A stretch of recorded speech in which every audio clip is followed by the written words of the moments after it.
Yes. I would like to talk to you about what I consider a very large crisis in our region with the Fort Lewis McChord base and all the violence and the suicide and all the tragedy that's happening.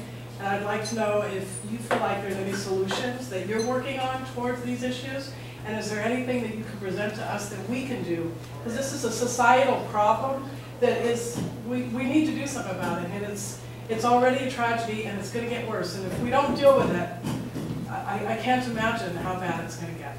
There are dozens of different things going on. I wouldn't be so bold as to say there are solutions, things that are going to make it go away.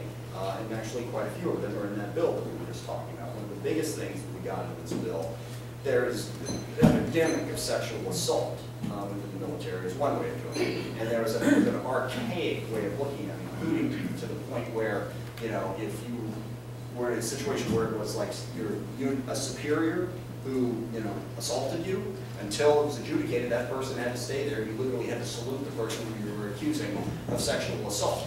We've changed that. We've changed a variety of different things to make sure that it is taken more seriously and dealt with more quickly. As far as the biggest problem here is PTSD issues.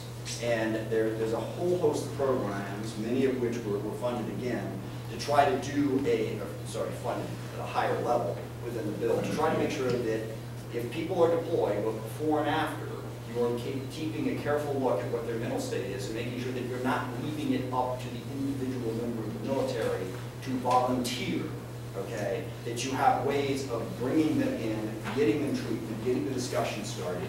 Because frankly, and this is true of all societies, it's not just in the military, there is still a huge stigma over mental illness, which is a huge societal problem. It needs to be treated like every other illness. So there's a bunch of different efforts that are, let's bring it out, let's talk about it, and let's treat it, rather than simply letting it fester. But it's an enormous problem. It's the PTSD problem. It's the main part of it. We're working very, very hard on it.